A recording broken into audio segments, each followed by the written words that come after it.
Welcome back to another episode of the Stag Raw podcast. This is episode 322. This is one of our podcast episodes as opposed to the short form Big Game Records series.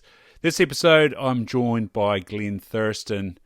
If you've been across Instagram, you would have seen mental hunts pop up. Glen is working to raise awareness for those suffering with mental health and their obligations and ways around maintaining or responsibilities with their firearms licence. Glen is working closely with the Firearms Safety Authority here in New Zealand and just really clearing the air on what it means to be fit and proper firearms holder and how mental health issues can interact with that, and really how you can navigate that nicely and cleanly and still be able to maintain your interest in firearms, whether that be shooting or hunting or competitions, duck shooting, all those types of things that the question mark often comes up. So Mental Hunts is clearing the air on that and doing a wonderful job. You can check them out on Instagram or on YouTube. There's also on Facebook. Of course, all you need to do is go look in the show notes for those. And then you might know Glen's face from an epic thing that he did back in 2022. Turn the Corner. There's a wonderful video that's on the Mental Hunts page on YouTube as well. A wonderful short film about Glen's 53 missions up Corner Peak in Lake Hawea, on the edge of Lake Hawea at the start of Timaru Creek, a place I've been to a few times. That acknowledged the 53 people that were committing suicide in the construction industry at the time, which is quite damning. Glen was taking quite a number of people from the construction industry and then just the local community up Corner Peak each day as he went on that mission and raised awareness and just the whole concept of talking and dealing with mental health issues. Not something that you need to do in isolation, and Glen, from his own experiences, was able to have wonderful chats on that mission up Corner Peak, which is a fantastic view. I haven't been up there, but I've looked across it, and as I said, been in the Timaru Creek area. It's fantastic. So check that out as well. And, of course, tune in for this, episode 322 of the Stag Raw, our episode with Glen Thurston from Mental Hunts and Turn the Corner. Enjoy.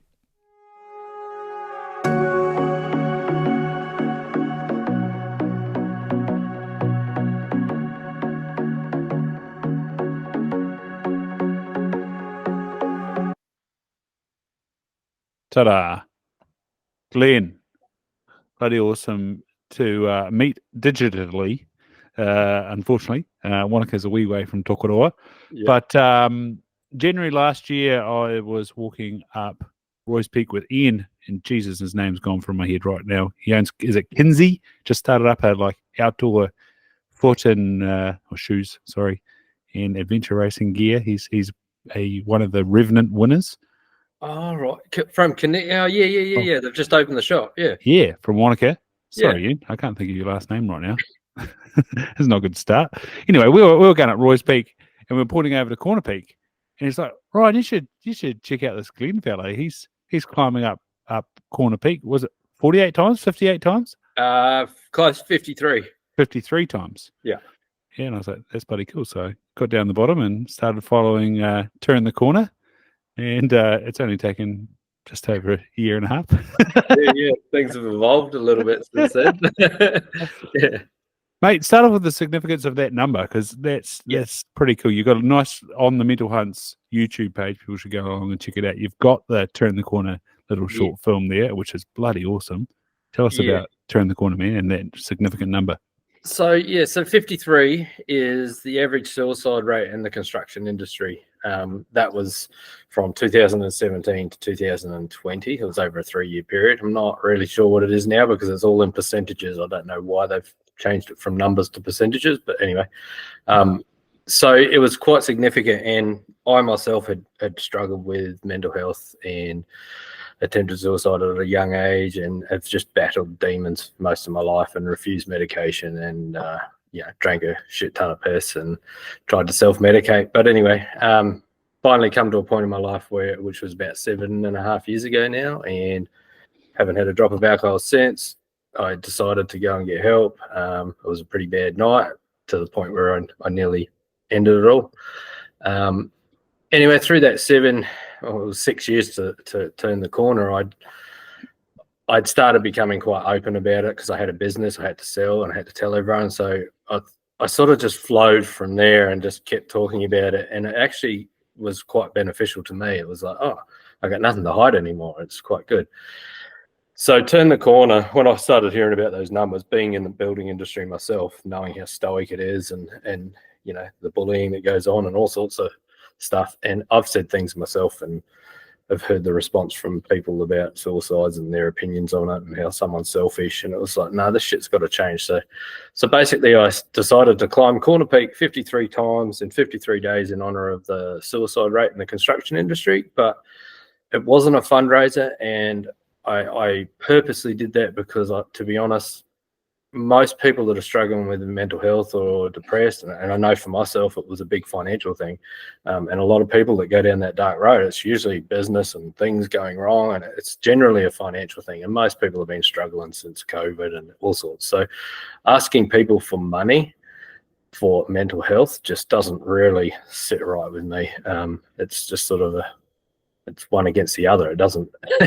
It's usually the people that are struggling that are going to give you the money, and the people that have got all the money in the world just walk past you and ignore you. So, yeah, didn't want to make it a fundraiser, but instead what I decided to do was invite tradies to join me. So you sponsored a day, that was free. You basically just signed up and put your name on it and brought your team along. So if you're a company, you're a building company, like Bagley Constructions joined us.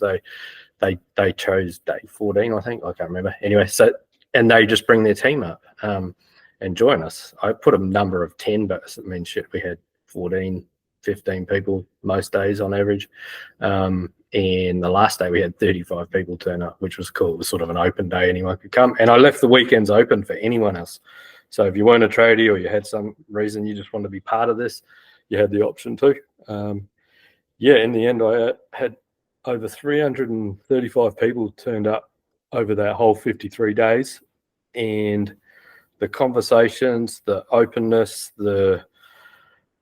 I opened up every day with a safety briefing, and I also opened it up with, creating a space to talk. And I wanted people to talk, and I wanted people to have conversations. And I'd usually, as we start walking, people would ask me questions, and then it'd just flow. And then by the end of the day, man, it was just nonstop conversations. And some people were doing so well themselves and never said a word, and then would text me later on. And I've kept in touch with most people that were having a bit of a hard time. But yeah, it was really unique in the fact that the conversations just were so flowing. It was like I used to go to a peer support group, and I used to go in there and I'd feel really comfortable talking about everything and how I'm feeling, and if I'm having a shit day or things aren't right, and we'll go outside and it's like, now I've got to shut my mouth again. It's like, why the fuck do we do this? Like, why can't we just do this in our everyday life? So yeah, it was a good opportunity for me, and not being a TV icon or anyone famous, or there's a lot of people doing cool shit, but no one can relate to John Kerwin playing rugby, unless you're an All Black.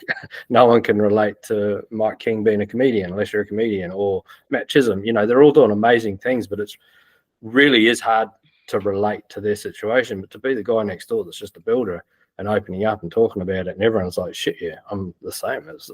I know exactly what you're saying. I've been going down that road myself, or this has been happening to me too. And it just seemed to connect with a lot of people. So, and it's flowed on non-stop from there. And I've met some really cool people. It's been an amazing journey, I'll tell you. Yeah.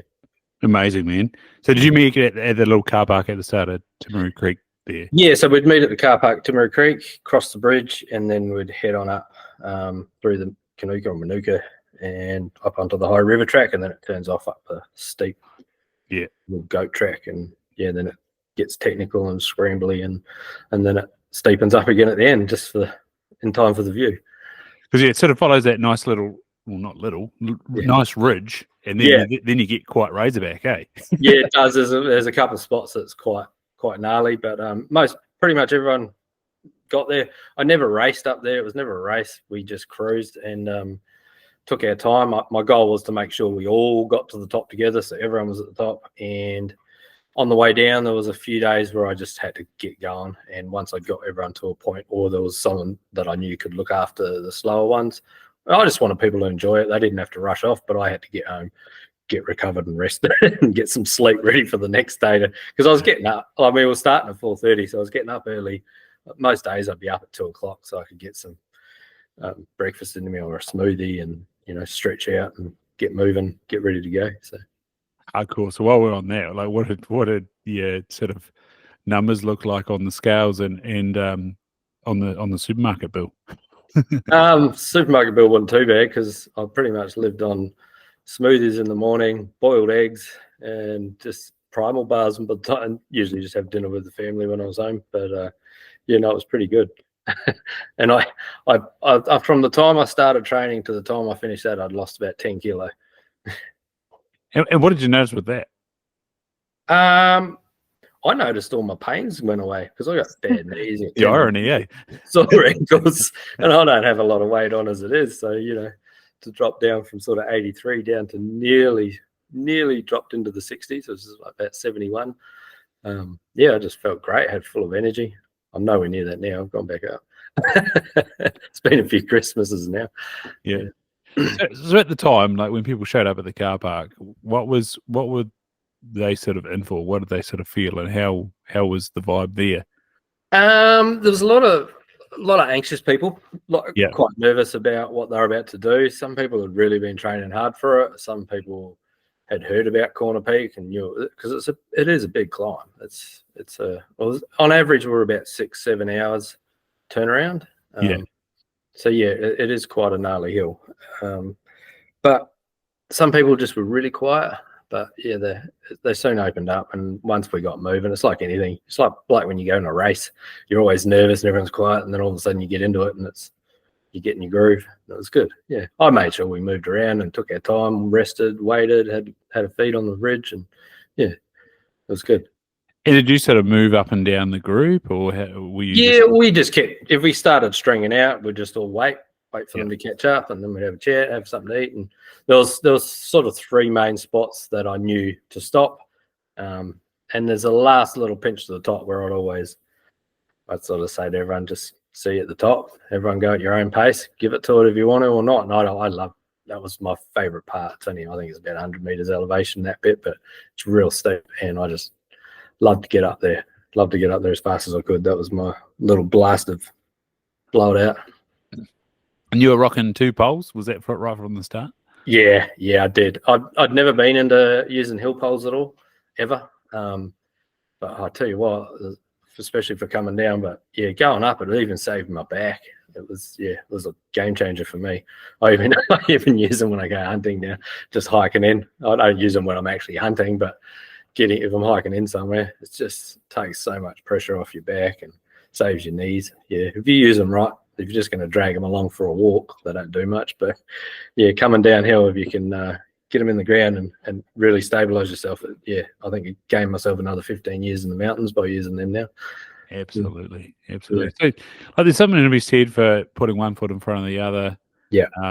And I've had Ryan Nicholson on here where he talked about the fact that you've got to scan whilst you're on a hunt or a tramp or a climb like that.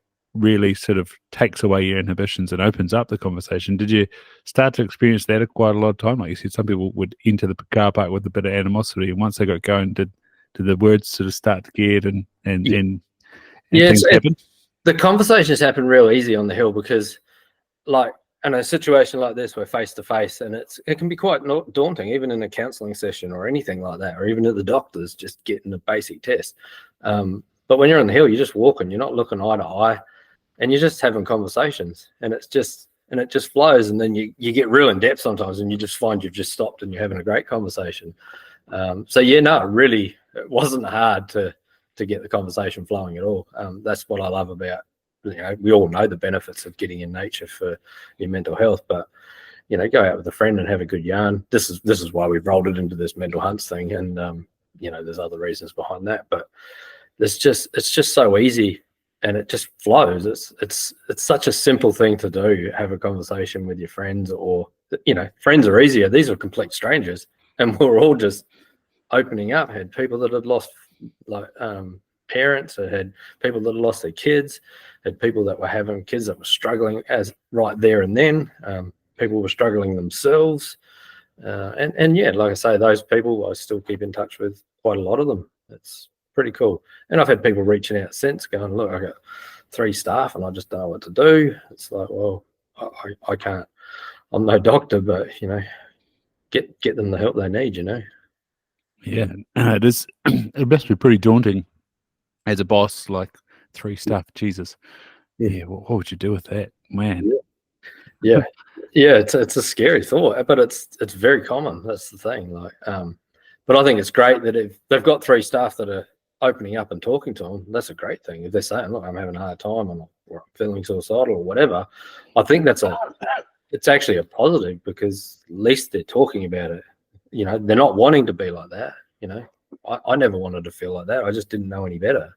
It's just the way it was. I'd always hidden behind it and disguised it and acted like I was all happy, and it was just the normal for me. But when you start talking about it and you realize how not normal it is, and you don't have to feel like that, and you can get through it. I'm living proof of it, and I know a lot of people that have gotten through some shit situations too. So at the time, you make one dumb decision, it's all over.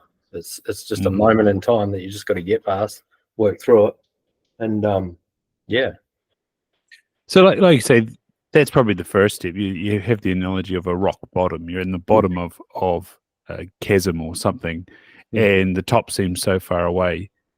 Yeah. How do you then motivate someone to keep on the steps and keep the things compounding? Like in your own experience and what you've sort of researched and looked at, like the corner peak climb is so analogous with like just keep putting those steps one in front of the other. Like well, that was the whole thing behind corner peak.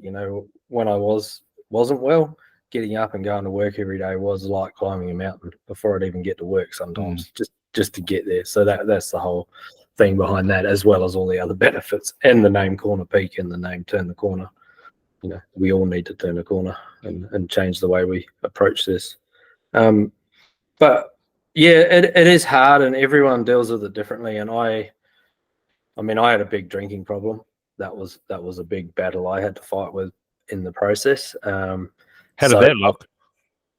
Afterwards or before? Before, yeah. Before, pretty bad. I had a business, and I was just blocking everything out by getting smashed. And hindsight and everything is a beautiful thing. And I look back now, and it was just me self-medicating. I refused to have medication. Had doctors offer me medication or suggest should be on medication, and I'm like, no. And I have reasons behind that with my old man, because he struggled with depression when I was a young fella. But that was even worse back then, because no one was talking about it. Like, we were embarrassed to even tell anyone. Dad was upstairs in his bed, and don't tell anyone Dad's home. But so, he ended up getting put on 2 medications that weren't very good for him, and he ended up having shock treatment, and it just really stuffed him up. So that just put a bad taste in my mouth, and I'm like, no, I'm never having medication. No, fuck, I know better than you. Rah. Meanwhile, I'm putting every other thing down my throat. So what does that look like? Did you have like some sort of site office that you had booze in, or was it just get home and open the fridge, or what? Oh, just everything involved a drink. And, in the end, it was just knock off work early, have a beer, and 1 beer would lead to 2, and then it'd be at the Bully Bar, and then you'd have a few more, and next minute you'd be home, you grab a bottle of wine on the way home, and before you know it, it's time to go to work again. It's like, it was just a circle. And the more stressed I got with work, the more I drank, and it was me blocking everything out. And, that's a key thing for people to look for in their friends. There's social drinking, which is fine, and I don't ever advocate that everyone needs to stop drinking. Most people know in themselves it's time to stop drinking. They just got to make that decision themselves. My wife used to tell me all the time, I drink too much. Yeah, well, this is who I am. Deal with it. And she did deal with it very well, and she's still here. I've got her to thank for even still being here, to be honest. She believed in it, and she knew the good person was there somewhere. So, but yeah, I just remember this next morning after waking up, and I just said to her, that's it, I'm done drinking. And she just looked at me and she says, yeah, whatever. It's like, oh, fuck, here we are. I've said this a few times. I truly knew in the back of my mind that if she didn't come out to the kitchen to me that night, I don't think I would be here today. It was just a rare moment. She never used to get up. If I was in the lounge room having a few wines and just getting drunk, she'd just go to bed. Yeah. But this night, for some reason, she came out, and I'm so glad she did. And yeah, I owe it to her and my family. I wouldn't be able to hang out with my 3 young girls like I do now and have a her of a time. Yeah, far out. So, like, the idea of like Suicide Tuesday, which is unfortunate, people getting on the drink and getting on the gear on a Saturday night, and by the time they come down and get to Tuesday morning, they're so low that that's when they make that stupid one-off decision. Yeah. Did you ever have that feeling, or like you say, when you stop, how do you get through that week, 2 weeks? I'd always. It's just those suicidal thoughts were just always there. It was just something. Especially if I'd go out in the piss and I'd be at the pub and I'd be boozing all night, have the best night ever, and then it was time to stumble my way home up the street. I'd be wandering home just hating myself, just going, why are you doing this? You're a wanker. Just your wife doesn't deserve you. You don't deserve your wife, sorry. And it's just like so many self-hate things that go through your mind. Then you go home, go to bed, wake up, and the only way to stop those thoughts again is to turn it off again, but you'd always go past that point. I was always a big drinker. I never drank for socializing. I drank to get drunk, and that was it. Mm-hmm. I see it now, but I didn't see it then. Yeah. And then so that week of getting into a sobriety, how did that feel? The first week was pretty miserable. Obviously, I'd hit rock bottom, and I'd made the appointment to the doctor, and I didn't tell Jen. I just went, and yeah, there was a lot of emotions in my head. I had to do a video call to all my. I had a gym at the time. I had to tell them I was selling the business, and this is why. And I remember getting off that call and just crying for about an hour. And it's quite emotional. And yeah, I did get advised because I used to ring helplines and things trying to get help, and nothing ever worked for me. But I was advised by doctors and everyone not to go cold turkey for the amount that I was drinking. But if I didn't go cold turkey, I don't think I would have stopped. I couldn't have tapered. It just wasn't in me. I tried many times. So yeah, it's the best thing I ever did. And I look back now and go, shit, why didn't I do this earlier? It's so good getting up early. And I've been on hunts now, and I look back, and those hunting trips that I go on now, I would have just been drunk. I missed the hunt. I'd sleep in, be sick as a dog, have a headache, and then struggle to walk out wherever we're from the hut. And it was just, yeah, my focus was to have a few beers, and that was it. Always missing prime time. It was beer time. Yeah. so yeah, way more enjoyable these days. And you said a gym, right? How did you? What was your story around that? Oh, I ended up starting a CrossFit gym in Wanaka about 9 years ago now, and yeah, it just grew so quick, and I was at the point where it needed to go up here, and I just had ran out of path. I'd put everything into it for 3 years, and I'd worked so hard to get it where I'd shifted premises 3 times just because it was growing so fast, and I just was too stubborn and pig-headed to get the help I needed. And yeah, helping everyone else with their life and their well-being, and counselling everyone else and talking them through things. And yeah, soon as the wash it away. The door was shut, there'd be a can of bourbon. I'm knackered. Yeah, it's quite taxing. I take my hat off to all gym trainers. It's actually quite a hard job. It's like hairdressers, I suppose, and beauty therapists. So you become a counsellor. Did anybody else in the business know you were drinking? No. Yeah, no. Everyone knew I was quite social. Yeah, not to the point where I never not showed up for work. I was always there, and I was, I drank that much. I didn't rock up like drunk. It was just a way of life for me. Rock up, did the thing. I loved it. I did it. I was there at 6 a.m. class every morning. Yeah, never not. You're programming and training as well. Programming, training, yeah, everything. So, yeah, that pretty much where I burned out. I slowly grew into that through building, and then ended up getting to a point where I just had to give the building away, go full time, and yeah, I've realised since then that I'm an outdoors worker. I prefer the outside. Yeah, indoor stuff and office work and computer stuff ain't me. Yeah. So what is a I've got a drinking problem. I've got severe suicidal thoughts. I run a business that I've burned out with. How do you make that appointment at the doctor?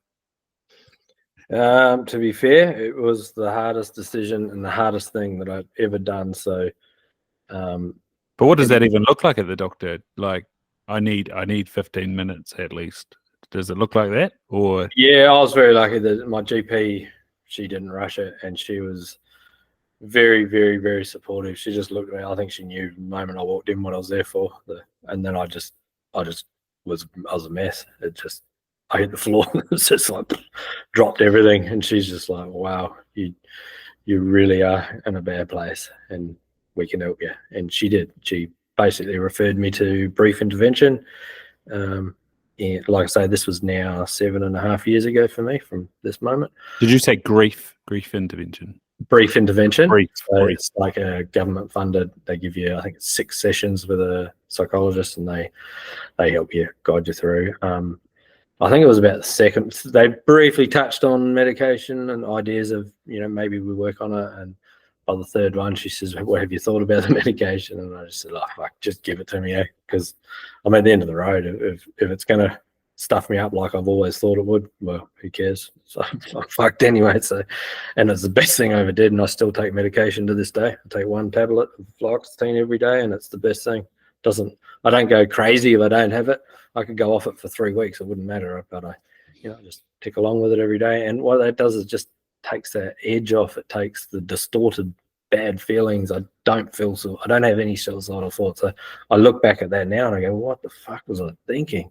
Like, why would I even think that? I got a wife, 3 beautiful girls, and life's good. I've had no trauma. I've got no PTSD. I got, don't struggle with anxiety. It's just nothing. It's just one of those freak things." And I was just gifted with depression. And yeah, I've finally succumbed to it and said, "Well, I'm going to beat you." And yeah, I am. And I want people to realize you can get through it. It's hard. It's a long journey. And I mean, I'm 7.5 years in, and there's times where I got to really work hard at it. But most days there's something that I'll work at of my own, whether it's just my breathing or whether it's go jump in the lake or whether it's, just there's always something. Or it's like, if I'm getting stressed at work, even my wife will say to me, "Why don't you go hunting?" Like, cool. Yeah, I will. She says, it makes you feel better. So yeah. So it's I've got all little tools. Sometimes they get a bit stale, and I end up making an appointment with a psychologist, and just to get through little hiccups. But they're just hiccups now. They're not downturn. I'm not depressed. It's just life being life. But we get a sore back, we go get a massage, but we don't work on this muscle, the most important one in our body, and we've got to hide behind closed doors and deal with it rather than talking amongst friends, and be way easier and cheaper. That's right. So you said you got 3 girls, a loving wife that you said amazingly dealt with you and is still there. Like, what are your little buffers? What are your day-to-days that really give you that space to make them rare occurrences that need the odd check-in? Quite often, you've been to Wanaka, we got Mount Iron. Quite often I'll hit Mount Iron. That's just my go-to. And yeah, just going for a run or going for a hike up a hill is what I do. It's I get so much. I'm an active relaxer, so I've really got to be. I don't stand still very much. You just ask my wife. I just pace the floor. If I'm standing around here, I just about wear a hole in the carpet in the house. So I got to go do something. And some mornings I'll get up. So I got to go up Mount Iron just to burn some energy and clear my head. If I've got heaps of things coming up and things I'm working on, it's like I get up there and it just puts some clarity in it. Whereas here it just bounces around. It's like a hopper in my head of just mixed words and things and jobs and bills and shit. And then you go out there and you just break it down as you're walking along in your head, and it's that's not that bad. It's good. Come home and feel great. And yeah, that's definitely my go-to. I haven't done for a while, but I did a lot of not ice baths, but I jump in the lake over winter. I quite enjoy that. I've had some positive effects with that. Was that just by yourself, or was it a few people? Yeah, I quite enjoy doing a lot of things on my own. It's just my time. I don't. Yep. A lot of people like walking Mount Iron with their friends or climb Mount Roy with their friends. I just do it on my own because I just get in the zone and just power on. It was quite strange doing it 53 days with so many people, but it had such a positive effect on me too. It was like a counselling session every day. It was just like you're letting everything out every single day. And I was like, how is it not going to make you feel good? Yeah. I don't have to look over my shoulder anymore. It's it's a good feeling. It's just one of those things. Like I just don't know why it's such a forbidden conversation. I don't know why as a society we all struggle to talk about mental health. So big part of that climbing was trying to connect people with mates in construction, which is obviously an educational thing for tradies to how to relate and respond to their mates in distress, and just get that thinking going. So education is a big thing that I push even now, even through the hunting community and everyday community. Don't have to be a builder, just anyone. There's so many. There's Good Yarn, there's Blueprint for Learning. They do mental health 101s. I've done pretty much most of all those courses, and every single one's a little bit different, but I get something from. If we all got some form of education around mental health, we're going to, firstly, a lot of people are running to the counsellors or the psychologists just because they're having a bit of a hard time, which is fine. That's what they're there for.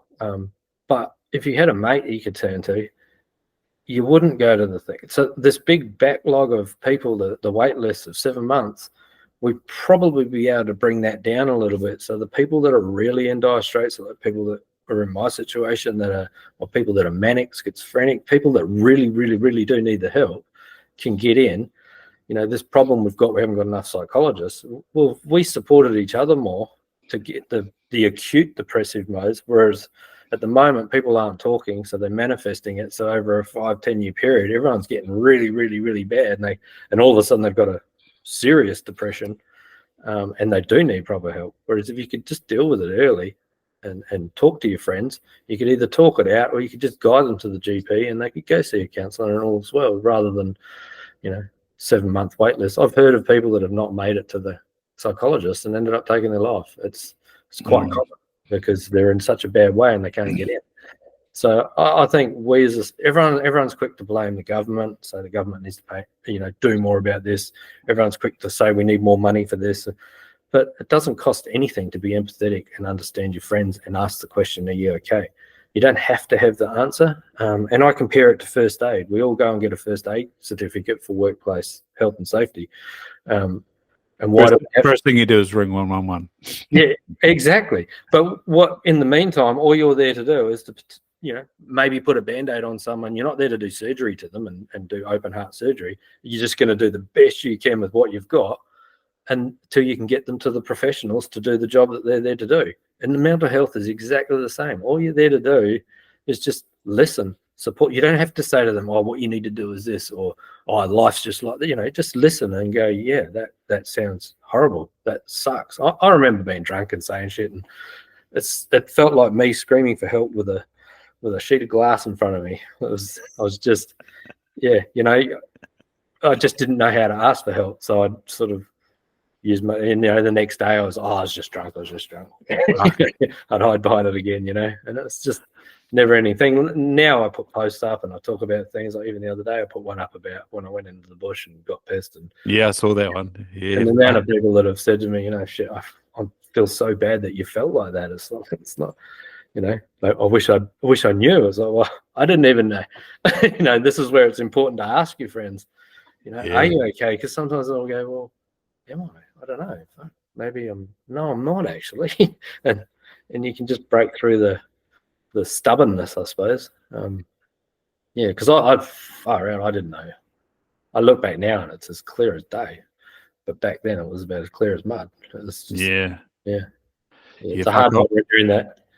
It's interesting you say about the being drunk and screaming for help, like you've got a sheet of glass and then the next day writing it off as being drunk. And I've got a video from Movember back in about 2016, and I dubbed over at one of my homebrew songs, and the line in that always sticks with me is like, we mumble a bunch of bullshit, sports scores and weather talk, and we've got to take enough like ecstasy to let it out or something like that, and like get drunk in the pub to actually say what we're depressed about or something like that. I'm no rapper. I was just trying to write them up, but it's along those lines, and it's just one of those lines. And Tom Scott, if anybody knows him now, talks about how he was in just drunken, drugged hell turmoil the whole time that Hoburn was going on, and that's why they had to stop. But yeah, it was just it's for so many people in life, and like I've said to many people, I was listening to those albums while I was going through university, not feeling good enough or anything like that, not severely depressed, but just very hard on myself. And I went and saw a psychologist after I was finished, and he said, "No, you've got the human condition to quite a severe place where you've got low self-esteem, but as you said, if you keep that up for 10 bloody years, you will be in a hole." Yeah. Big time. Yeah. It'll all catch up with you one way or another. You can't, not without getting any sort of help at all or talking it out. And this is, we all talk about it, that the suicide rate for women is not as high as men because they talk. And if they're having a shit time, they'll be the first ones to go to their friend and talk it out. I'm not saying women are immune and we don't have to worry about them. I don't just focus on men. It's just people with depression. But they know how to talk. They know how to catch up with their friends, whereas us blokes are too busy playing the tough talk and being stoic, and I've been guilty of it myself in the past, and not being stoic and like thinking about how you're feeling and how you react to a situation, being stoic in terms of putting a wall up and nothing's the matter. Yeah. Especially down this end of the country, the southern man, and everyone's a farmer and comes from a farm somewhere. And should be right, mate. You get that. Got have a space. Yeah. No, I'm gluten intolerant. Thankfully, so yeah, I have one of those, and I feel like a balloon. yeah, exactly. Yeah, I was never too fussy. If it was wet, it was good. And saying that, I've got I was very lucky. One of the guys I played rugby with in Auckland was working for Lime Breweries, and he rang me up one day and he said, that Hollander's billboard with the guys scrummaging the stag? He's like, that campaign's finished and I've got one. Do you want it? And I've got it rigged up in my garage at the moment, so it's bloody awesome. Like, pride of the South, like all over my garage. It's bloody cool. Yeah. Speaking of the South, the GWD's got on board. Was that right? Yeah, GWD, Toyota have sponsored me right from the start with Turn the Corner, and it wasn't something that I rang up and said, "Can you sponsor me?" or anything. And so, as for everyone that's helped me out, even First Light and Devolved and all the people that have hooked me up with massages and acupuncture, I never chased anyone. They come to me, and I never ever want to do product reviews, and it's something I'm not into. It's about people getting on board because they get it, they understand, they've had issues with staff or family or whatever, and they just want to help me get the message out. And that's I don't have a lot of money, so I can't. I haven't had a brand new car forever, and to be driving around in a Toyota was such a privilege. And I said to him, I don't know shit about cars. I'm not about to try and sell you cars. I'm not a mechanic. All I know how to do is hit it with a hammer. So I can start it and it goes. And she says, "That's all I want you to do is just drive it. Just help you get to and from and do what you're doing. And you just focus on what you got to do, and we'll worry about the car." So yeah, it's been really amazing. And now rolling over into this mental hunts, they're behind that as well and helping us get out and about and take people out, get that message out to hunters as well. They're another message. So yeah, no, they've been amazing. I can't thank them enough for the support. And it goes beyond just the car. I mean, I've become good friends with them. They've helped me with back end stuff when I had the event at the end and I had matches and the whole. They ended up taking out. They said, "No, you got enough shit going on. We'll deal with that." So they managed the event for me and finished off sorting that out for me. And just been really good. And then the last day they organised a barbecue. They come over and they got everyone down at Johns Creek and brought down all the meat and patties and cooked up a barbie. And yeah, just been really good, really supportive. So yeah. Oh, bloody legends. And so how did you meet Sam? How did that end up? Yeah, funnily enough, Sam, because he's in the video. I spotted him. Yeah, Sam and I met through Turn the Corner, and I've mentioned Bagley Construction. He came up with Bagley's because he's a builder, and he did his time, and he was working for Bags at the time. So he came up with the Bagley Construction crew, and that was the first time I'd actually met Sam. And yeah, he just kept messaging me, and we just kept talking. And he told me about one of his hunting buddies that had been through a shit time and had his license taken. And we just got talking. He just was really supportive of everything I was doing. And yeah, we just. So had you lost the license by the time turning the corner camera? I'd lost it and got it back by then. Right. But I had a hidden agenda in the back end that I was already working on that before turn the corner. But yeah, trying to get answers, and I'll go into that in a minute. But yeah, there's a lot of phone calls that ended nowhere till I got the right one. But yeah, so Sam and I just sort of hooked up through there, and we've just kept in touch ever since, really. And then I started, and I guess now is probably a good time to sort of talk more on the mental health side of things and how that happened, because with going up Corner Peak, most tradies here are hunters. Mm-hmm. And a lot of people had sort of heard about what had happened with me losing my firearms license. And I'll explain how that happened soon. But that conversation came up a lot, and I was like, I am working on it. And I'd finally started getting some traction because I'd finally got hold of Kendra from the Firearms Safety Authority, which wasn't there when I lost my license. We didn't have the Firearms Safety Authority.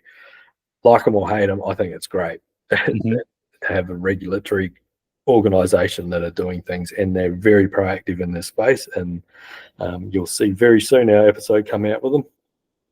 And we've got a podcast there too, explaining a lot of things that you can go through.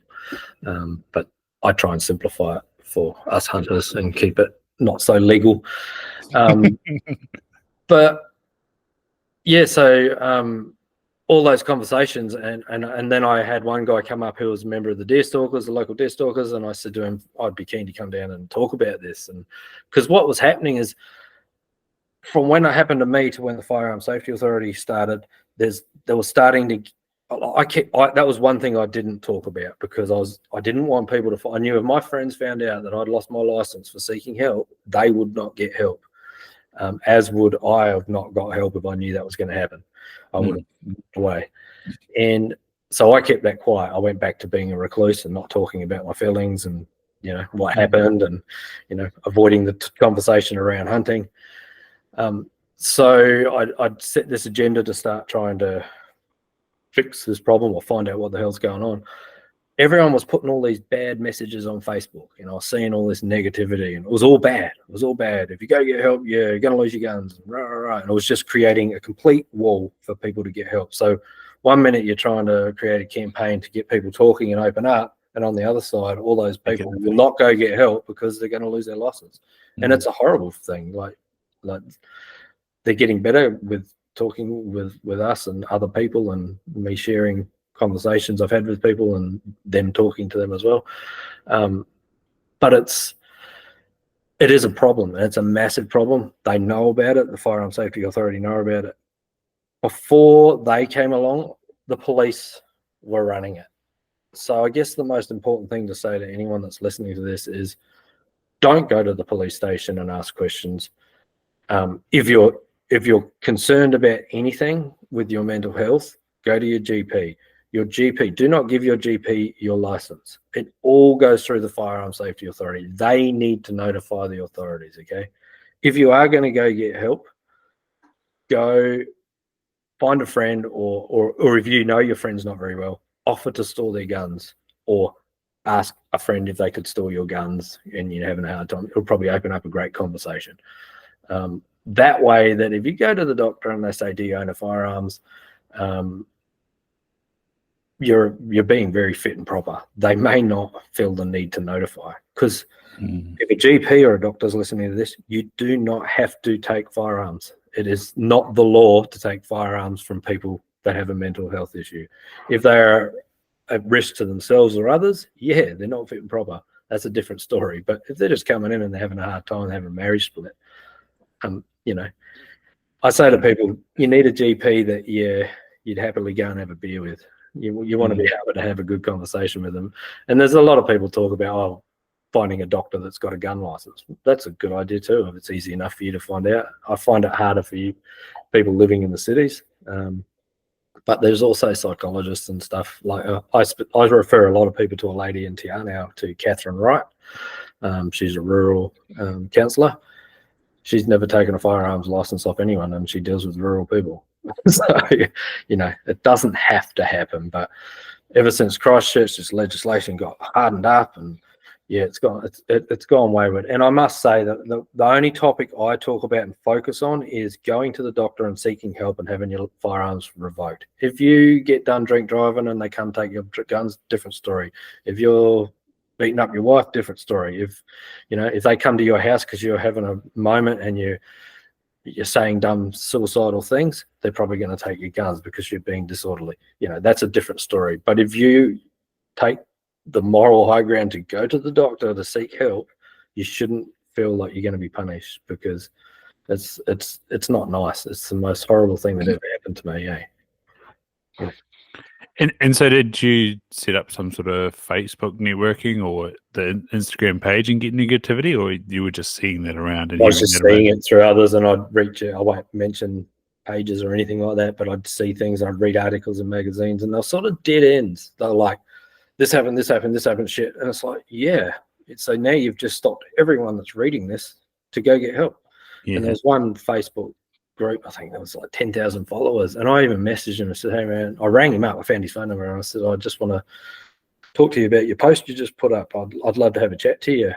It's a space I'm working in and doing a bit about. I'd love to talk to you about it, just to sort of see if I can encourage him to either take it down and have a look at what the facts are. Never, ever contacted me again, never rang me back. So, that was where I just took the moral high ground of my own to make some change in my own.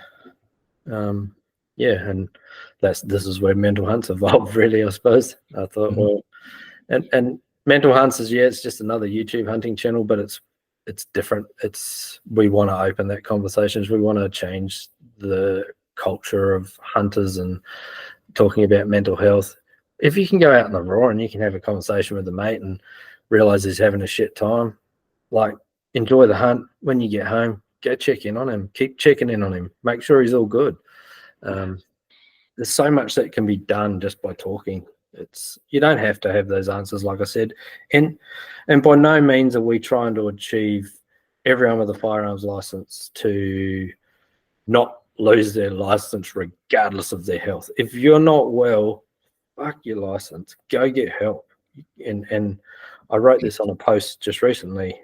Like, when I went out in the hills and I was drinking and I wasn't very well, hunting took a back step. When you're really not well, hunting sucks. Like, you're just not enjoying yourself. So you can bullshit all you like and say that hunting's what you do for medicine. It's, I do too. I love getting in the nature, but just going for a walk in the nature without your guns just as good. So when you're really not well, make the decision and go get help. When it happened to me, there was no other option other than go see the cop. He questioned me, and then he made the decision. Do I get my license or do I lose my license? That was it. No other. So were you renewing that, or the GP had made that? No. So I suppose I should explain what happened. So about 3 years after I'd got that help. So 7.5 years ago, I went and got help, brief intervention. Everything went well, got on medication. Sweet. About 3 years in, I was like, okay, I'm just popping these pills. But I'd stopped drinking and I got on medication all at the same time. And it was in the back of my mind, I was like, maybe I just needed to stop drinking. Maybe these tablets are just like having flour in a tab. And it was like, maybe I don't need the medication. So I went to the doctor and I questioned her, and she says, well, there's only one way to find out, is we can just get off them. So over a period of 3 months, I weaned off them, which was great. Right? We took my time. I took one day off at a time, slowly worked my way off over a 3-month period, did it all correct. And then I was farming at the time, and then everything started getting shit. I hated going to work. I love farming. And then I didn't want to get up. I didn't want to go to work. I started getting grumpy at my boss. I started getting distorted, bad feelings again, and started having those dark thoughts. And I was just like, nah, this ain't right. And I saw it coming, because I'd been there. So I went, right. So I went back to the doctor. I said, yeah, nah, this ain't good. So maybe I think I need to get back on the medication, and I can live with that. I said, but with doing this, I want to go see someone that can explain exactly what this medication does. If I'm going to have it for the rest of my life, I want to know what it does. So that was fluoxetine, was it? Fluoxetine, yeah. Yeah, I just looked that up. So that's an SSRI rather than a benzodiazepine. Yeah. So it's essentially Prozac, but it's not. Yeah. So so she goes, well, cool, we'll get you back on. I'll get a script ready, but how about I refer you to mental health services just to talk you through it, get you back on your feet. I said, sweet, that'd be good. I'd had good results in the past. First session with the nurse, he questioned me if I was suicidal. I said, oh, I've been having the thoughts. Yeah, that's why I've come back. That's why I've gone back on the medication. Then he says, do you have a firearms license? I was like, no, fuck off. You're not telling this to me. No, this is not what I come in here for. Oh, no, sorry, but I'm legally required to ask this. I said, well, yeah, I do, but you're not touching my gun. It's got nothing to do with anything. I've never even thought about even using my gun for anything like that. It's not even been in the equation. It was what I did for work, for fun, for taking the kids out rabbiting. It was just like, what the fuck? And anyway, with that, I just said, no, I'm done, I'm out of here. I'm going down the cop shop now. You're not taking my gun off me, and I'm going to tell them too. And so he said, oh, I'll come. So he packed up his computer, and we went down the cop shop and had a meeting with the officer. And they said, well, unfortunately, we're going to have to act on this because it's been referred. And by the time I said, look, I got a couple of things to do in town before I go back home because I lived out of town, Cadrona. But they waited on the side of the road for me to come out. And as soon as I drove out, they followed me out, and in front of my family, in front of everyone, just took everything. And it was the most horrific. I had never spoken to my kids about what was going on. They didn't know why they were there. It was like, just go inside, I'll talk after. I had to did they come uniformed or uniformed, marked Fuck. Yeah, everything. Just turned up, 2 cops. One stood outside, one went in through my gun safe, took everything. Why are they taking your guns? And I just made up some shit about it was because of the massacre that they were doing this to everyone, until I had the time to sit down and talk to them. Oh, geez. How old were your kids? How old were they then? They're 18, 17, and 19, 17, and 13 now, and it was 5 years ago. Yeah. So, so this all happened. What was it? It was about October 19. About April 2019. Yeah. So March was when the massacre happened, and then straight after that was when I went and did this. Not even thinking, because I had such a good result the first time. Well, I went in there the first time when I was really, really bad and had no issues, and this time I was all over it and I was on top of everything. Made the decision and saw it all coming, and then I got punished. It was as fucked. And right from the get-go, I knew this whole thing was fucked. It was created. It's going to be a massive, massive mental health problem if they don't fix it. With 234,000 license holders, firearms holders, none of them are going to go get help. No one wants someone to tell you can't have your gun. Yeah. What did you do in your frustration at the time? Like, did you voice it publicly or no? No, I kept my mouth shut. And I said, yes, sir, no, sir, 3 bags full, and played the game. And I said to my wife, I'm going to do this. I'm going to get my guns back, and then I'm going to fix this shit because this is crap. This ain't right. Something needs to change. Whether I've had any impact or not, or whether now that I've been knocking on the right doors and I finally got the right people, because the amount of phone calls I made to people trying to ask questions to politicians and mental health navigators and all these, no one fucking knew anything about it. No one. Just like an ignorant blind spot type thing. Yeah. And I was like, but this is massive. Like, once this starts getting out, and then it started getting out, and then people started writing about it, and I was like, hearing stories of someone, and Chinese whispers that goes into hearsay and everything. There's always another side of the story. It's like someone might say, I had a mental health issue and they took my gun. They may have been beating their wife up too, but you don't hear that side of it. Yeah. Who knows? They need. The thing is now, I mean, even then I saw it. You need regulations. It's always been in the legislation. It's just all of a sudden they enforced it because of Christchurch, which I get it, but they're punishing the wrong people for the wrong. The ones getting help, the ones in the right place with the right people helping them, like having their guns taken. It's like, hang on, and the fashion that happened to you is far out. That's intense. Yeah, so that was back when the police were running it. So now the Firearm Safety Authority is there. Yeah, it's an arm of the police, but it's not run by the police. So don't go to the police. If you go to the police asking any questions about firearms or anything, you should be getting a phone number to the Firearm Safety Authority. Don't ask them, because they've got enough shit going on. Police, I take my hat off to the cops, and I feel sorry for them having to do it. They see some shit. They got to put up with a lot of crap. A lot of legal firearms, and so no disrespect to the police. They were just doing their job, and they were told to do it, and that's what they got to do. And they're still the enforcers. So the Firearm Safety Authority will get them to go. So they're still the enforcers at the front of all this shit, and they cop all the abuse. And I do feel for them, but back then it was pretty horrendous the way it was being organised. And the problem was every department around the country was doing it differently. And I was starting to hear stories that no one had any consistency at all. And that's still happening now with what I'm finding out now is the inconsistencies in GPs, health practitioners, and even with Kendra being here last week, we've had a good talk, and we're all seeing that there's a lot needs to be done in that area. I ran my own thing locally here, and while Kendra was here, and had a night trying to educate the GPs and all the health practitioners, and it was taken good. The two GPs that were there said to me they did not realise there was a surrender option. The self-surrender. So that's huge. And now that, if I had that surrender option, I would have surrendered my firearms voluntarily while I sorted myself out. And then went, okay, because then you can reapply at any time and get it back. And the best thing about surrendering your firearms now is that you can still shoot a firearm. So you can still go out with your buddies on the raw, and you can still be around guns, and you can still pick up you're just like an unlicensed person, like a 16-year-old kid or anyone that doesn't have firearms, as long as you're under a license. Supervision. Yeah. So the surrender option is huge as far as I'm concerned. Yeah, when you want to reapply, shit, you're going to have to go get a psychiatric assessment. You're probably going to fill out a bit of paperwork. It's no worse than what the whole process of getting your license is now anyway. So, or even renewing your license. Jesus. Yeah, you've got to basically give the police your whole life's history. Anybody you've dealt with, go talk to them. Yeah, and I get it. I understand that now. I mean, you got to have rules, and I've seen some people that are pretty crazy. When I went to Wellington to meet with Kendra, and I went to the police station where I thought she was, where the address was, and they referred me to where to go. But while I was there, someone else came in and he was asking about a firearms license. And the lady's like, "Oh, yeah, okay. Well, what do you want a firearms license for?" And he's like, "I just want to get a firearms license."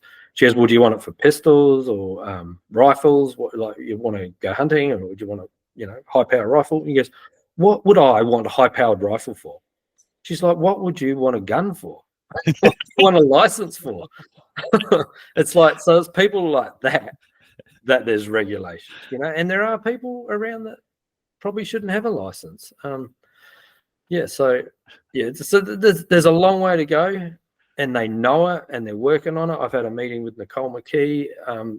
She couldn't disclose a lot of things they're working on, but assured me that there was definitely a massive part of what they're working on with the rewrite of the legislation. They get there's massive issues here. It's gonna be softened, and I think the biggest thing is going to be the education of practitioners, so that they know they're not.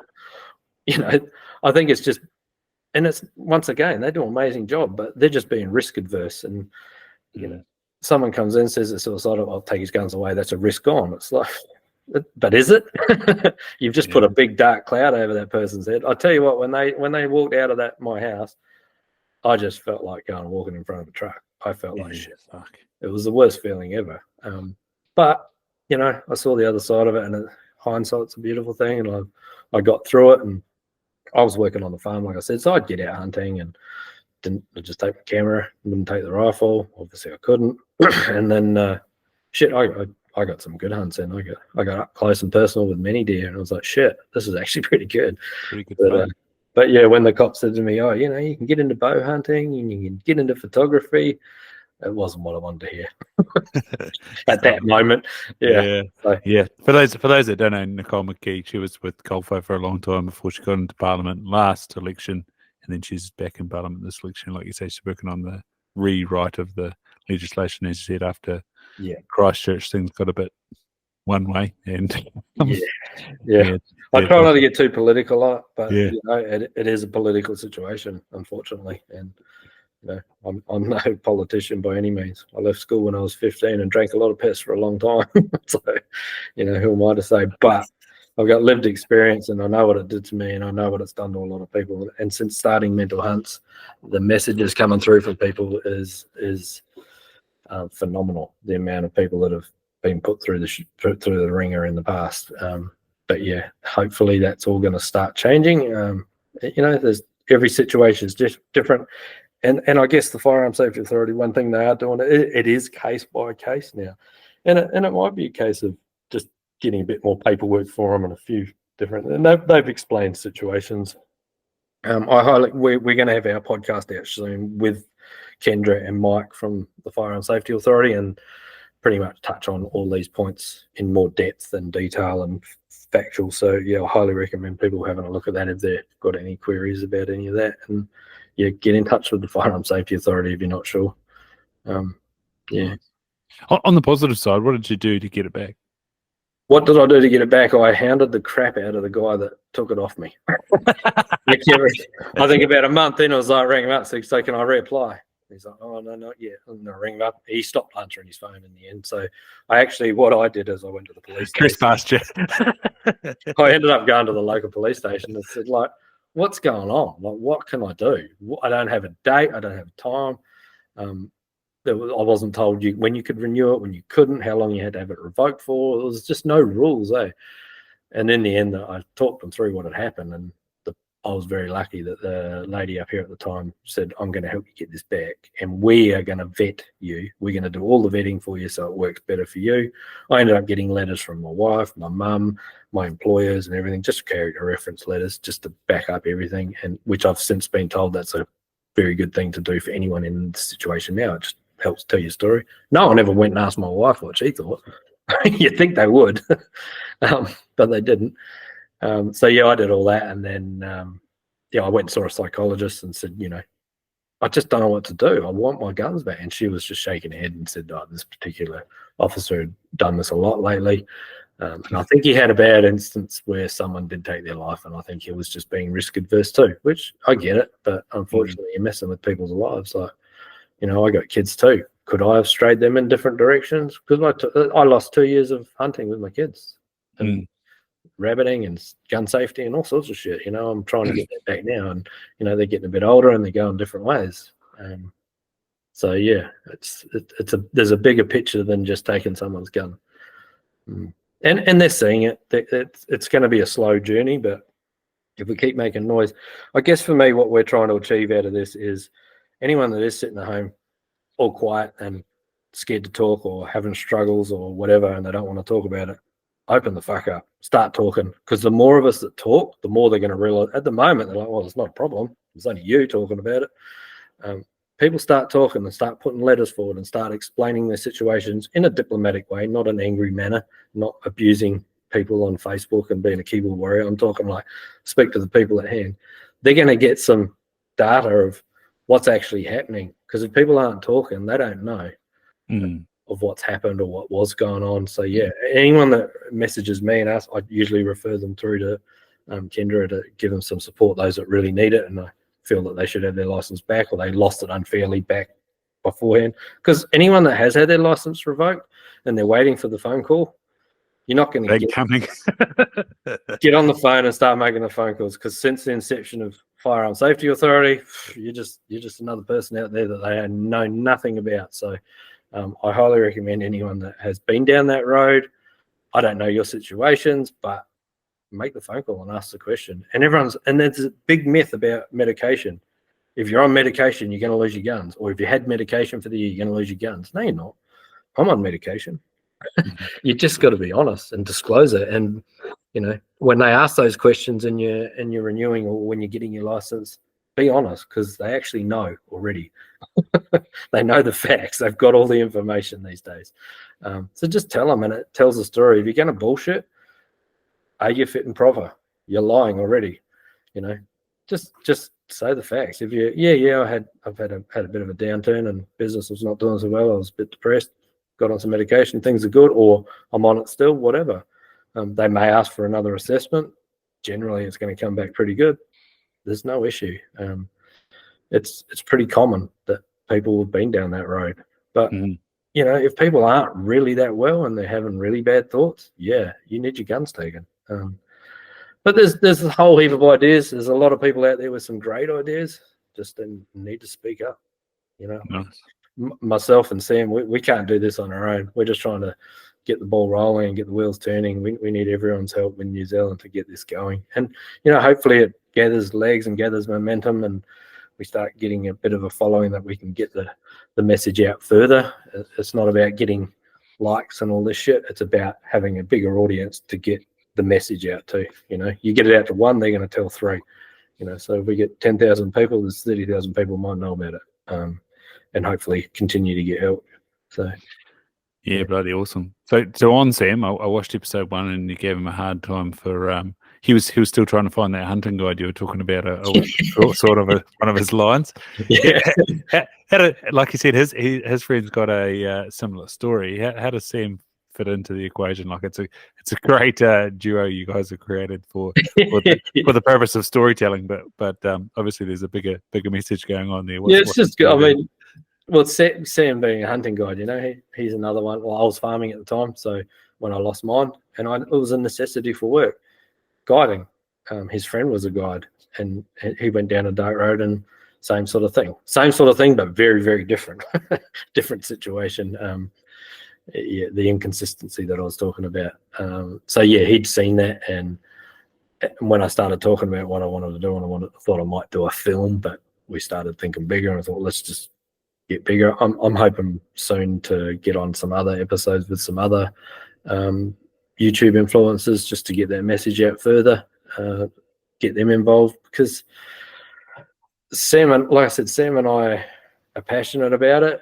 Sam himself has not had a mental stressful situation yet. Doesn't mean he's immune to it, and doesn't mean any of us are immune to it, but he's seen it and he's been around it and he's witnessed it, whether it be in the building or whether it be in the hunting. So he sees the importance of what we're trying to achieve. So yeah, and it's great because okay, I love hunting, but I don't have the experience and the expertise he has. So he brings another side to it. I love getting out and I love getting in the hills, but yeah, he's just got that professional level. And if we have him guests, it's just a lot safer for them, and it's just more fun, and a lot of tips to come out soon. We're going to do some how to skin a deer and how to do this and how to gut a deer properly and clean, and yeah, all sorts of different things from his side of it. So he's got such a different element to bring to the hunting show, you know, and obviously myself, I just bring a big advocacy for mental health. We want to just do some hunting shows just without any of the mental health stuff at times, but yeah, it's definitely a big part of it, huge part of it. Yeah. Who's filming? Ned Brannigan. Ned actually filmed the Turn the Corner. Oh, nice. And I just got onto him through a mate, and just got talking about what I want to do, and he's like, yeah, I'll be keen. And as it went on, he started seeing how big a problem, like another guy that's not had any personal issues of his own, but couldn't believe the conversations he was hearing, and he's just become really passionate about it too. And the best thing for me is he knows how to tell a story. Like we go out, we hunt, we do this. He's like, no, we just need to get a few more words from you, and we do this, do that, and whatever. I don't have to go and edit it. He just knows how to tell a story, eh? So like over time, we're going to do some shorts, and they'll probably just be from the phone. But any guests and any really important messages you want to get out, Ned's going to be the man behind the editing on those ones, because they're important messages, and he just knows how to tell that story. He's really, really clever, a very talented man. Yeah, no, it's stunning work. Like I said, that short film was amazing, and then the episode you put out, I was like, that first one was really cool. Making this is awesome. That first one, either you two are like super talented, or there's someone on the other side there doing some great stuff. Well, it was all a bit of an experiment, that one, and I was a week away from going to Antarctica for 3 months, and Sam was only at home. He'd only been home for a week from guiding in the States or in Canada. And we'd been talking on WhatsApp, and we'd organised all this. And he rocked up home, said, "G'day, here you go, right, get in the car, I'll head off." He just bought that boat. He'd never used that boat. He used it once. It was the second time he'd used it. And it was a bit of a laugh. And then we just had a bit of an experiment and see what we could come up with. And I thought, shit, that's the first one. Give us half a dozen. Where Ned's all over it. Never done any hunting shows, Ned, and he just knows how to capture it. He's done a really good job. Yeah, that makes sense why Sam looked a bit nervous going through those rapids.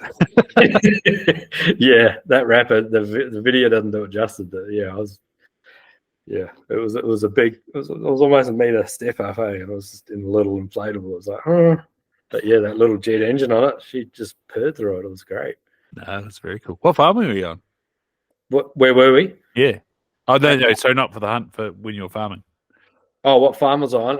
Cadrona Valley Farms. So Yeah. John Lee's old farm, the Skur farm, they're amalgamated. So basically the snow farm side of Cadrona. Yeah. And a little bit on the other side too. Yeah. And most of them merino or a bit of cattle, any deer? Cattle, about, I think it was 300 or 400 deer, hinds. Yeah. And cattle and about 7,500 ewes. Yeah. Merino and half breeds. So yeah, half and half really. Nice. Yeah, it was good. It was 4 years.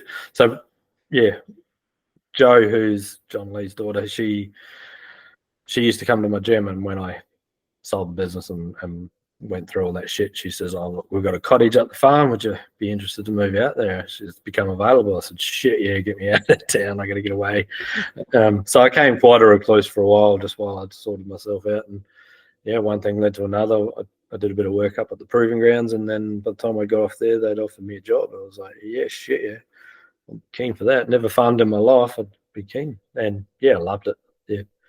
And so how they sort of get you into it, like doing a bit of maintenance, fencing, and all that sort of stuff, or straight into stock? Pretty much straight into it, really. Yeah. I just said to Willie, I said, "I don't know anything about farming." He goes, "No, that's perfect. We can mold you into how we want you." It's like, sweet. So yeah, just got straight into it, and whatever needed to be done, I was just slowly grew into more and more and more.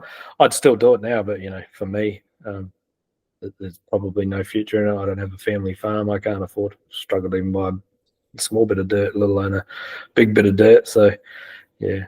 The dreams are free, eh? Yeah, exactly. I enjoyed every minute. I was very privileged to be doing what I did, and learn how to work dogs and a whole heap of things. And ultimately, I worked with the deer most. I enjoyed the deer. Yeah, that's my dream, the deer. But, yeah. Just like you said there, they don't come free. The dream is, but the actual animals in the land don't. Well, I tell you what, it give me I think a lot of townies need to get out and do some work on a farm. You get a whole different appreciation for what these farmers have to deal with. It's fucking hard. Oh, they get it thrown at them from every angle. It's not one thing, it's another. So, and by the time you've done everything you've done with the sheep, by the time you shear them and then you send them on the truck, there's not a lot of cream left in the pocket. Well, some people are paying for the privilege of shearing the sheep. It's bloody unreal. It is, yeah. So yeah, it's not all it's a lifestyle, but it's certainly not for the riches. It's so hats off to any farmer out there. And rubbing shoulders with Matt Chisholm, and he hasn't invited you over to his Speckle Parks on the Manitoto? I have been over to his house, yeah. Matt, and I actually was good friends with his now wife that before they met. So yeah, that's sort of the connection there with Matt. So yeah, he's another good lad doing good things. Oh, absolutely. No, it's a hell of a area of the world, eh? That Wakatipu Basin and Southern Lakes, it's unreal. Yeah, it's pretty cool. Everyone's related to everyone around here. Or everyone knows everyone. Well, that's like growing up in Invercargill. My grandma she'd tell you where everyone comes from, and I swear it's to make sure you're not related. No, it's a good part of the world, eh? Yeah, which was crack up after I married my wife. Reading her family history, then all of a sudden there was the Southland aspect, and I was like, oh shit. And then it turned out that her ancestors had a pub one suburb south of where my ancestors had a pub, and I was just like did the quick double check with mum. I was like, yeah, and they're like, oh no, they would have known. Da, da, da, da, da. I was like, so not related? She's like, no, that's all right. It's a pretty cool part of the world down here, eh? No, absolutely. As I said, we're privileged enough to get back down there January last year, and places like Roy's Peak to look out over it, you just go, holy cow. Yeah. You have to shout out if you come down again, eh? Absolutely. Yeah, the hope is this year. So yeah, we'll definitely come and say good day. Nice. So where are people finding it all, Glenn? Instagram, At the YouTube? moment, we've been pretty busy on the Instagrams. Like I say, I was away in Antarctica for 3 months over Christmas. So since I got back, we sort of hit the ground running, and that's where it's all sort of most of it going through Instagram. We have just set up the YouTube channel, so we're just building subscribers now. So yeah, encouraging anyone to get on subscribe, because we've got some pretty cool things coming up, and we've got some ideas we're working on for information and facts, and like we've got the Firearm Safety Authority episode coming out very, very soon, hopefully in the next couple of weeks, and the podcast. Already thinking about the next episode. So they're the main two areas. We do have a Facebook page as well. Instagram's busier, but yeah, Facebook's there. And I am currently working on with a lady setting up a website. So there's going to be a website soon. And in that website, we're going to set up, I'm going to have a page that's going to be, about getting help, but I'm also going to slowly create a bit of a list of, like, for instance, Catherine Wright down in TR now, of people that are firearm sensitive, that give a shit, because sometimes going to your GP, they just got so many things going on, whereas if there's someone that's just not mainly focused on just wanting to remove your firearms, people are more likely to go and get help. So, if I can create a bit of a list of people throughout the country over time, hopefully you can section it from region to region as it grows and gathers a bit of momentum. Hopefully we get a lot more from around the country. I don't know everyone. I know a lot of people down this way, but hopefully people start reaching out and say, well, I want to be on that list. It's in their interests. It's going to bring people their way, and hopefully people will continue to get help when they need it, rather than avoiding it and manifesting it and creating a bigger problem for themselves. So there's going to be that. We're going to start creating some merchandise. We've got some hats just about to be done. And with the brand, with the logo, if you're wearing the hat, it's going to be a brand that's going to represent, you're there for your mates, like, basically. So if you see someone wearing their hat and you're having a shit time, you can feel comfortable to talk to that person. It's, that's what it's going to be about. There's going to be some cool shit come out of that. We want to get some shirts done and later on, but yeah, it's all coming out of my pocket at the moment, so we'll just see where it all goes, and yeah, we can keep it. Does it? Well, yeah, exactly. Just gonna keep ticking along, keep getting this message out. This is the most important thing. Instagram's free. Ned deserves a few dollars soon. He's putting in some massive hours trying to edit these videos. So yeah, my goal is to start getting some money behind me so that I can keep those good quality episodes going. Yeah, let's get you so much GoPro footage you want to watch. Yeah, let's get these guys a silver and a gold and a platinum plaque to put on the wall, and then Nick can start taking the cut off the channel. Yeah. Like I said, we're not in it for the free clothes, the free tents, the free cooking gear. We're not in it for that. So, but if there is anyone out there that wants to support us, we are looking for financial support to help keep this message going. Because once I don't think they'll ever get it right, but once the government get this all tidied up, the topic doesn't end. We've still got to talk about it, and hope to go a little bit further international. And I was very fortunate when I was in Antarctica to do another talk. I do a lot of talks, and I did one when I was down there, and I was a bit nervous because there was 19 different nationalities on the staff. Wow. Yeah. And what blew me away is it was taken just as well as it does when I do a talk down here locally. So there's nothing different in every other country's going through the same shit, and the silence and the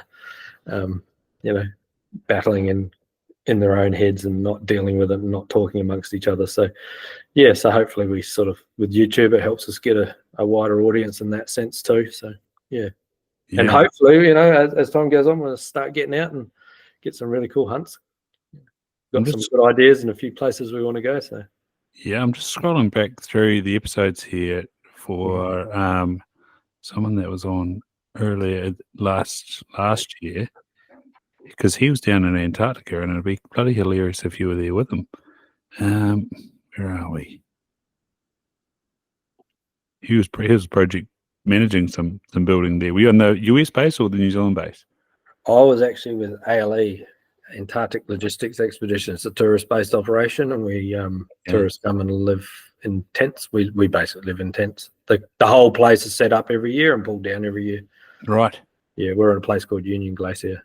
Nice. Yeah, this was Richard Old. He was down to go work on the US base. So yeah, Yeah, episode 290. He's recovered meth addict. yeah, Started out in Queenstown. yeah, right. Yeah, yeah, it's quite an interesting journey, and yeah, Yeah, he's just been down to Antarctica as well, so that's fascinating. yeah.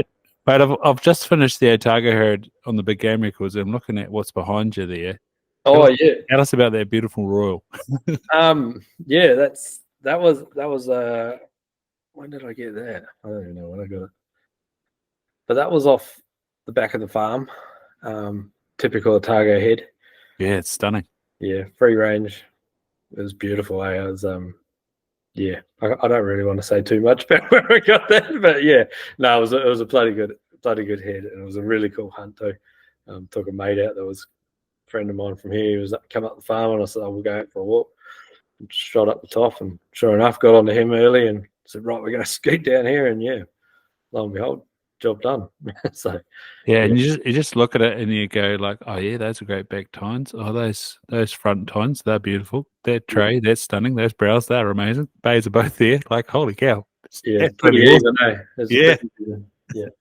Yeah. No, it's pride of place above the TV. In the Euro mount, what was I did have the skin with it too, but I left that in the dog tucker box when I left the farm, and the bloody thing cracked out, so it went in the gut hole. So I still need a skin for it. I'm very fortunate. My father-in-law back in Adelaide's a taxidermist, so I've actually got a fellow deer in the garage mounted, and yeah, it doesn't cost me anything. I just got to get it to Aussie. He brings them back. So, and I had plans for that, and we'd started, and he turned all the ears in, and he sent me the mold. I got the mold up in the roof. So, but yeah, now I just need another skin. So one day, beautiful. I might get a bigger head and a bigger skin. So yeah, that's right. That's right. The options are endless. yeah, it is. Awesome, Glenn. Thank you so much for your time on a Friday night. Yeah, no worries. Walking up Corner Peak 53 times, you've probably found this a few times. What keeps you in flow, man? So it can be a way you live your life. It could be a quote. It could be a mantra that just means that when things are going well, this is typically showing up, or it helps you turn things around, turn the corner, so to speak. Yeah, well, the quote that I put on that video actually is one that I've sort of lived by. The best views come after the hardest climbs, and yeah, like I say on the video, that mountain pretty much sums that up, because you don't see that view until you get to the top. Yeah, so, and like I say, I'm 7.5 years in, and I still work at it. You know? Yeah. It's mental health's like going to the gym. If you go to the gym, you get rewarded. If you stop going to the gym, you feel like shit. And you know, it's no different for your mental health. You work on it, you feel good. You stop working on it, you're gonna feel like shit. You know, treat it like a massage. Treat it like everything else you do. We just got to normalize it and understand that it's just a fact of life. We've got to work on it, every one of us. And don't think you're immune, because we're not. Yeah. Absolutely, Glenn. Thank you so much, mate. I appreciate it. We'll hit the stop button and yeah. Yeah, thanks for having me, man. That's been real cool.